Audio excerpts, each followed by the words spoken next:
Sunod-sunod ang dating ng mga socialite sa New Haven Spa Hotel sa Makati. Alas 7 ng gabi ang nakasaad sa dala nilang mga invitation. At alas 7 en punto ay naroon na sila.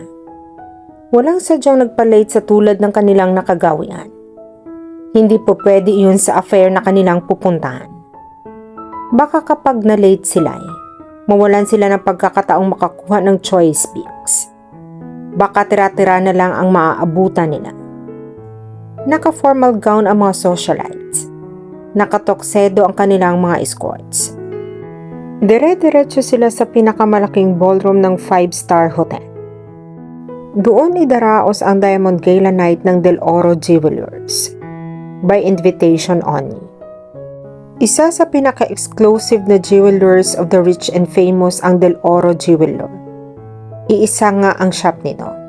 Na ngayon nasa 6750. Ang gusaling kinaroroonan ng mga pinaka-exclusive at pinakamamahaling boutique sa Makati. Walang alahas sa shop na bababa sa presyo ng 100,000. Ang simpleng diamond-studded white gold hairpin pa lamang ay mabibili sa halagang iyon. Very limited ang clientele ng Del Oro Jewelers. Pero sa ilang milyonaryong iyon, buhay na ang kumpanya. Lalo nang magmula nang madiscover ni Don Jose Del Oro ang napakahusay na jewelry designer na si Queenie. Very innovative ang mga designs ng dalaga. Original, bold and daring. Kakaiba talaga. Hindi katakatakang nakuha niyang grand prize sa 3 international jewelry design competitions. Hindi rin katakatakang ipinag-aagawan ngayon ng Manila Rich and Famous ang kanyang mga one-of-a-kind pieces. Ang mga iyon, ang ilalabas ng Del Oro Jewelers sa Diamond Gala Night. 100 peraso ng mga alahas ang makikita ng publiko sa kauna-unahang pagkakataon. Irarampa ng mga supermodels na pawang nakasuot ng magkatulad na strapless black velvet gowns. Sinadya para maging dramatic backdrop ang mga flawless na brilyante. Dahil sa lakas ng demand, by auction ang bintahan to the highest bidder. Pero ang Del Oro Jewelers ang magtatakda ng opening price. At sa gabing iyon, ang pinakamababang opening price ay 1,000,000 pesos. Iyon ang hinahabol ng mga socialites na nagsisipagdatingan. Ang makauna sa bidding. Ang makapagbigay ng highest bid. Isa makukursunadahan nilang mga alahas. Ang saya-saya ni Queenie. Pakiramdam niya. Ngayon pa lang siya nagdidibong. Kung kailan pa na 22 years old na siya, hindi pa naman talaga niya naranasan ang magdibong. Kumain lang silang mag-anak sa isang restaurant sa Baguio noong 18th birthday niya. Maluho na nga iyon para sa kanila. Hindi naman sila nagkakain sa ganoong mga lugar. Hindi kaya ng regular nilang budget. Pero ngayon, heto siya. Nasa sentro ng marangyang gala night na ito. Ipinagbubunyi ng mga taong ang mga pangalan at mukhay na tutunghayan lang niya sa lifestyle pages ng isang dyaryo. Kahit naman sino ang makakita kay Queenie ngayong gabi. Kahit pa yun na hindi nakakikilala sa kanya bilang designer of the night, ay maaakit pa rin at hahanga. Unang-una, maganda siya. Natural ang gandang hindi nangangailangan ng makapal na makeup. Kunting lipstick lang ay polish na ang kanyang look. Pangalawa, sexy siya. Matangkad. Slim pero voluptuous. May mga kaakit-akit na curves in the right places. Ang maganda niyang mukha at pangangatawan ay nababalot pa ng napakakinis na kutis porselana. Maputi na hindi maputla. Hindi ilan sa nagsasabing pang beauty queen material si Queenie na pinagtatawanan lang niya. Siguro, kung hindi siya naging successful sa kanyang chosen career, baka nga sinubok niyang sumali sa ganoong competition. Pero ngayon, ay malayo na iyon sa kanyang mga plano. Gayon pa man pang beauty queen na nga ang tindig at forma ng dalaga. Hindi na niya kailangan ang corona o kahit na anong bang pang-adorno sa katawan. Simple lang ang gown na suot niya. Plain white stretch velvet na sleeveless at may di kalalimang V-neckline. At wala siyang suot na kahit anong alahas. Ni wala siyang butas sa tenga para sa kanyang hikaw. Oo nga't may suot siyang mamahaling relo, pero without diamonds. Pero regalo iyon sa kanya ni Don Jose del Oro, kaya hindi niya magawang hindi isuot. Ang gusto pa niyang ibigay sa kanya ng matandang biyudo ay isang diamond-studded na piercing, pero tinanggihan niya. Wala naman akong paggagamitan niyan, sabi niya. Sayang na. Nang palitan iyon ng Don, ng plain white gold piercing, ay in-order pa sa Hong Kong iyon. Hindi na siya nakatanggi. Magtatampo na talaga ito.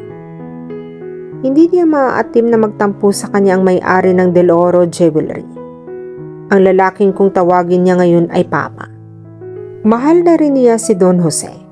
Tulad ng isa pang lalaking mahalaga sa kanyang puso, ang tunay niyang ama.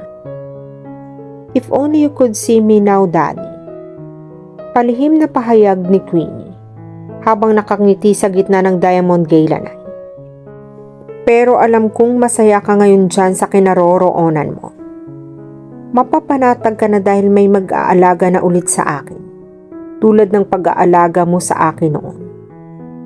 Nilapitan siya ni Don Jose. Inakbayan. Happy? Nakangiti ring tanong nito. Of course. Tango ng dalaga. Sino ba naman ang hindi matutuwa? Everyone we invited came. And right on time too. May mga gusto pang mag-gate crush na mga media people sa labas. Talagang big event pala na ikaw ang nagplano. Pero ikaw ang pangunahing ipinunta nila rito. Sagot ni Don Jose. At sorry na lang sa mga media people na gustong mag-cover nitong event. Ipinangako ko sa mga bisita natin na private affair ito. Anyway, kinausap na ni William ang media. Kung gusto nilang interview, they have to ask for an appointment. Hindi ngayong gabi. Publicist na mga Del Oro ang itinutukoy nitong si William. Liaison nila sa advertising companies at sa media. Kahit ano pang sabihin ni William, siguradong nakuna na ng mga photographers ang pagdating ng mga bisita natin. Paalala ni Queenie. At sigurado rin na ilista na nila ang mga identities ng mga nagsidating. Lalabas at lalabas pa rin iyon sa lifestyle columns bukas. Well, hindi na natin responsibility iyon. Nagkibit balikat ang Don. Isa pa. Gusto rin naman ng mga iba nating guests ng ganoong publicity. They want people to know that they can afford to be here. Paano kung tayo na naman ang mapag-initang ichismis? Tanong ni Queenie. Are you bothered already? May pag-alalang ganting tanong nito. Agad na umiling ang dalaga. Not at all. Sagot niya.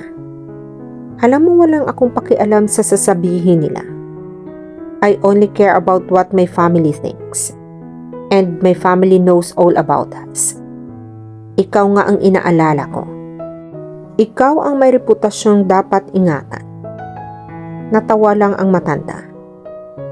Iha, at my age, it's an honor to be linked with you. Sabi nito. Aba, siguradong kinaiinggitan ako ng lahat. Even my men who are less than half my age. Natawa na rin si Queenie.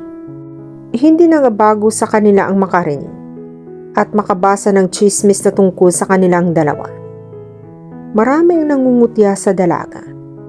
Tinatawag siyang gold digger. Marami din ang nangungutya kay Don Jose. Tinatawag itong cradle snatcher. Nagmumurang kamyas daw. Baliwala pa rin sa kanila. Basta ba nagkakaunawaan silang dalawa? Masaya sila sa kanilang kakaibang relasyon.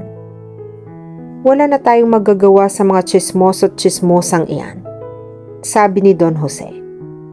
Ilang ulit na tayo nagpaliwanag pero kahit ano pa ang sasabihin natin, useless lang. They will still believe whatever they want to believe. Pag makitid kasi ang utak ng tao, mahirap umunawa.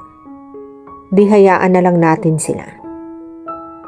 Noon ay nagtanong pa si Queenie, hindi ka man lang ba magsasalita uli for the sake of your son? Baka kung ano ang isipin ni Joanne. Nasa malayo pa naman siya. Dito ko malalaman what kind of a man he turned out to be. Katwiran ng matanda. Let's just say that this could be a test for us. Dito matitimbang kung ano ba ang status ng relasyon naming mag-ama. Makikita natin kung ano ang tingin niya sa pagkatao ko. I'm sure he loves you, sabi ni Queenie. Ama ka niya. Hindi ko na alam. Iling ng doon. That's the saddest part. I don't think I can assume anything about my son anymore. Awang-awa dito si Queenie. Naisip tuloy niya, kahit gaano pa kayaman ang Don Jose na ito. Mas maswerte pa rin kaysa rito ang yumao niyang ama. At least, namatay ang kanyang daddy. Nabaon ang kaalamang mahal na mahal ito ng iniwanang asawa at ng mga anak. Kaya nga kahit paano, sa abot ng kanyang makakaya, ay sinisikap niyang puunan ang pagkukulang sa buhay ng Don, lalo na ang usapin sa pagmamahal. Oo, mahal niya si Don Jose. Sa kabaitan ba naman ng matanda, ay paano hindi siya matutunang mahalin ito? Pero mali ang mga chismis. Ang relasyon nila ni Don Jose ay walang ikinaiba sa tunay na mag-ama. Ang turing nito sa kanya ay bilang the daughter he never had. Ang turing naman niya rito ay parang pangalawang daddy at hindi sugar daddy. Mapagkamalan nga sila. Lalo't pat nagmula sa hindi mayamang pamilya si Queenie. Matatawag na lower middle class ang pamumuhay nila sa Baguio. Kahit noong pa nabubuhay ang kanyang ama. Silversmith si Mateo Estrella. Naalala ni Queenie na lagi niya itong pinapanood noon sa paggawa ng silver filigree jewelry. Doon siya unang naging fascinated sa jewelry making. Mahusay si Mang Mateo. Tunay na artist. Marami itong nailikhang mga original designs na basta na lamang niya iginaya sa iba pang mga silversmith. Palibhasa, hindi naman ito naisipang iparehestro ang naimbentong disenyo. Hindi ito yumaman sa napiling trabaho. Hanggang namatay sa isang simpleng swelduhang worker lamang. Nasa third year high school si Queenie. Nang inatake sa puso ang kanyang daddy. First attack, pero fatal na agad. Ni hindi na ito umabot sa hospital. Tumulong naman sa kanila ang ipinagtrabahuan ng kanyang daddy. Pagkaraan ng libing, ay kinuhang sales lady ang kanyang ina. Si Linda. Hindi sila nagutom. Panganay sa 4 na magkakapatid si Queenie. Nang makapagtapos siya ng high school, gusto sana niyang tumulong na lang din sa paghahanap buhay sa mami nila. Pero ipinilit siya nito. Natanggapin ang scholarship na kanyang nakuha sa UP Diliman. Fine Arts. Mas makakatulong ka kung may natapos ka. At sa UP pa. Katwiran ng kanyang ina. Isa pa. Sayang ang talent na namana mo sa iyong ama. Kung matutulad ka rin sa kanya na magiging skilled worker lang. Ituloy mo ang hindi niya natupad. Ang maging tunay na artist. Para sa alala ng kanyang ama. Sumunod si Queenie sa payo ng kanyang ina. Kahit scholar siya, mahirap pa rin. Wala kasing maiambag pa sa kanya sina Linda. Gusto lang ang kinikita nito para sa pamilya nila sa Baguio. Para makapagtapos. Kung ano-anong part-time jobs ang ipinasok ni Queenie. Naging student assistant siya sa pamantasan. Nagtrabaho sa iba't ibang fast food chains. Naging artist sa school paper. Ang Philippine Collegian. Magtatapos na siya. Nang makita niya sa isang magazine ang announcement tungkol sa isang jewelry design contest sa Japan. Pearls ang gagamitin. At ang maganda. Hindi kailangan gawin mismo ang piece. Artwork lang ang hinihingi. Gumawa siya. Pagbabakasakali lamang. Hindi niya akalaing bago pa siya magmarcha sa graduation, ay makakatanggap siya ng balita na nanalo siya. Grand prize. Hindi na siya nakapagmarcha. Kasama kasi sa prize ang 6-month scholarship sa jewelry design sa Japan. Libre lahat pati pamasahe at living expenses. May allowance pa. Kailangan lang na umalis siya kaagad. Doon nagsimula ang pagsumpit paitaas ng career ni Queenie. Nang matapos ang kanyang 6 months course, ang mga professor na niya ang mismong nag-nominate sa kanya. Bilang kalahok, sa isa na namang jewelry design competition sa Italy. Panalo ulit. Dahil doon, nakatanggap siya ng invitation sumali sa panibagong jewelry design competition sa France. At doon niya nakamtan ang pangatlo niyang International Grand Prize. At dito na po nagtatapos ang part 1 ng ating kwento.